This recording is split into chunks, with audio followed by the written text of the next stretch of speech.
Good morning guys, आपका स्वागत है स्वप्निल मैथ गुरु के क्लास में। आपको मैं क्रिया के विषय में पढ़ा रहा था। इसको सीटेट, एस्टेट, ठीक है, बिहार स्टेट, बिहार बीपीएससी किसी भी परीक्षा में आप देंगे तो उसके लिए बहुत बेनिफिशियल होगा। आप ध्यान दीजिए, सीटेट वालों में तो ये बहुत कई बार प्रश्न क्वेश्चन किया है। ऊष्मा छेवी अभिक्रियाएँ, ये वे अभिक्रिया हैं जिनमें ऊष्मा उत्सर्जित होती है।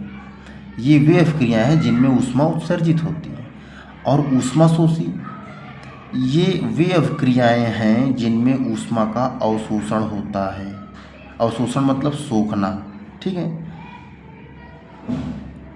अवशोषण मतलब एंडोथर्मिक रिएक्शन। अब जैसे कोई आप अभिक्रिया कर रहे हैं तो उसमें से जैसे आप नाभिकीय संलयन और नाभिकीय विखंडन पढ़े होंगे ना, तो उसमें आप एक जगह पढ़े होंगे बोरान की क्षण। तो बोरान की क्षण क्या करती है? जो न्यूट्रॉन्स निकलते हैं उनको कंट्रोल करती है, ठीक है। तो क्या अवशोषण करती है।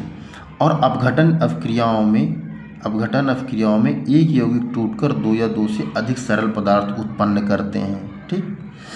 कहते हैं कि जैसे जब धुआं बहुत होता है तो धुआं धीरे धीरे नीचे चला जाता है, क्या उसको कहते हैं अपघटित होता है। या अपघटन का मतलब है टूटना। जैसे मान लीजिए आपने रोटी फेंक दिया तो एक बार टूट के वो धीरे धीरे ख़त्म हो जाता है। क्यों? क्योंकि वो टूट जाता है, उसके जितने अणु होते हैं वो सरल पदार्थ में टूट जाते हैं, जटिल से सरल हो जाता है, ठीक। अगला क्या है कि जब ताप विद्युत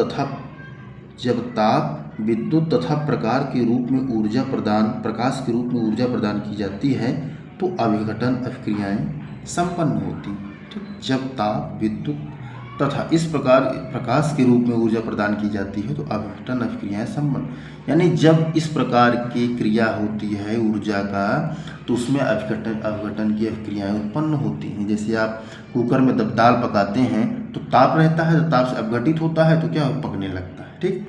हालांकि उसमें क्वथनांक और दाब का भी मैटर है। देखिए क्या है, विद्युत धारा द्वारा पदार्थ को अपघटित करने के प्रक्रम को विद्युत अपघटन यानी इलेक्ट्रोलाइसिस कहते हैं, ठीक है। यह है विद्युत अपघटन। तो ये दोस्तों आपके लिए वीडियो था, अंत तक देखना। जो ना समझ में आए कमेंट बॉक्स में बताना। जय हिंद, जय भारत, नमस्कार।